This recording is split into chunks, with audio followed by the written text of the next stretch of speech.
Well, how are you? Thanks so much for joining me. I'm fine. Thank you so much for having me. Cool. So the first question that I have is just give us in the viewing audience just a little bit more information about what Delta Sigma Theta Sorority Incorporated represents. Okay. So Delta Sigma Theta Sorority Incorporated was founded on the campus of Howard University on January 13, 1913 by 22 trailblazing women. Our principles are sisterhood, scholarship, and service, and we follow a 5-point programmatic thrust of economic development, educational development, international awareness and involvement, political awareness and involvement, and physical and mental health. So the reason we have the 5-point programmatic thrust is so that when we're planning our calendar events for the community, we want to follow each and every one of them to make sure that we are targeting and hitting the points that are necessary for our organization.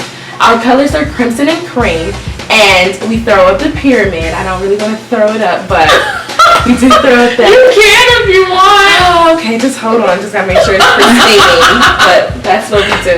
Cool. Okay. Yes. Cool. So what this episode is specifically all about is service. So we're going to get to some questions about service. So let me know what Delta programs exist worldwide, nationwide, specifically geared towards service. Our national programs, we follow the 5-point programmatic thrust. Service is incorporated in each of those programmatic thrusts. More specifically, education development. That's where you will see the most service. Okay. I was a Delta Gym, so they followed the 5-point programmatic thrust as well.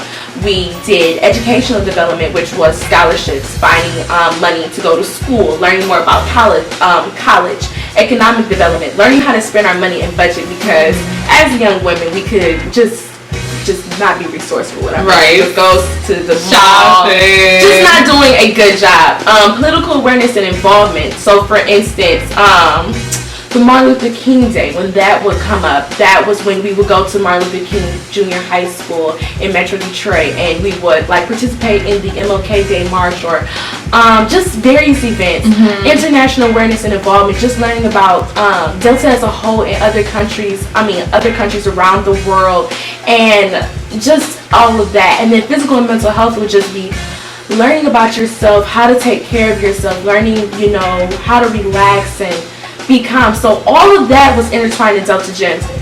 They make sure that whatever they're planning, that we did service, because like I said, our principles are sisterhood, scholarship, and service. Okay. Well, I really love that you said it's incorporated in everything that you do, so it doesn't necessarily have to be like, this is our moment for service, but it's like whatever we do, service is entwined in that. Yes. So I thank you so much, because last week I actually got the opportunity to serve alongside of Remy, as well as her line sisters in New Chapter.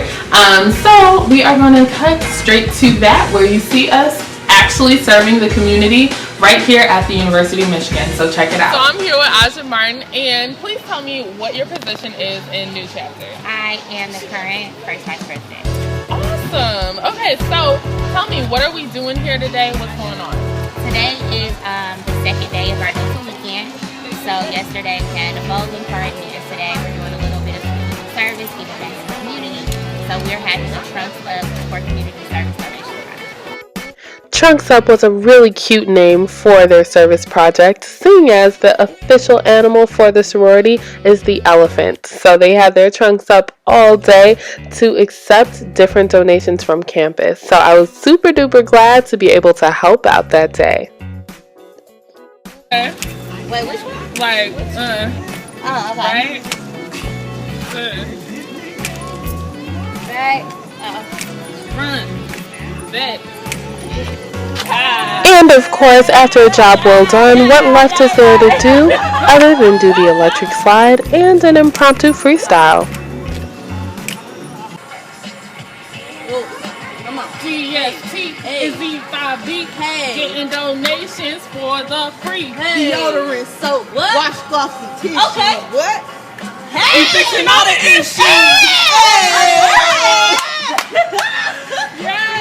But all jokes aside, I thank the women of New Chapter for welcoming me to help out with their service drive. We were able to donate and collect a lot of great goods, and that is what service and Greek unity are all about. To wrap it up, I'm going to ask you what I ask everybody on this show.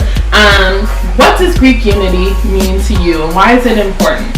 Well, personally, Greek unity means, of course, working together with everyone, being respectful, acknowledging people's missions, and that we all have the same mission, honestly.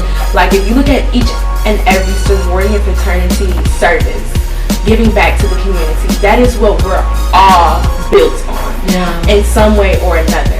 So we need to realize that in order to just be a powerful force, not only on our college campuses, not only in our communities, but just all over the world. And I was just actually at an audition a few days ago, and I had my letters on, and I actually ran into somebody who was a Delta. She introduced herself to me, and we hugged each other and just said, "Oh, Greek sister," and we just hugged each other, and it was a beautiful thing. So at the end of the day, in the real world, colors should never divide us. Never. Our different organizations should never divide us. And so I'm so glad that I got to sit down and talk with you about this. Thank you so much for having me. I truly appreciate it. Yes, of course. And of course, to close out, we have to make our calls to our own sorors. Okay. So I'll let you go first.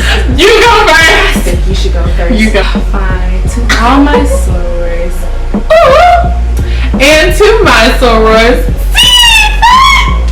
So thank you so much for watching, and please stay tuned next month, November 6th, for the next episode of Dauntless. Bye!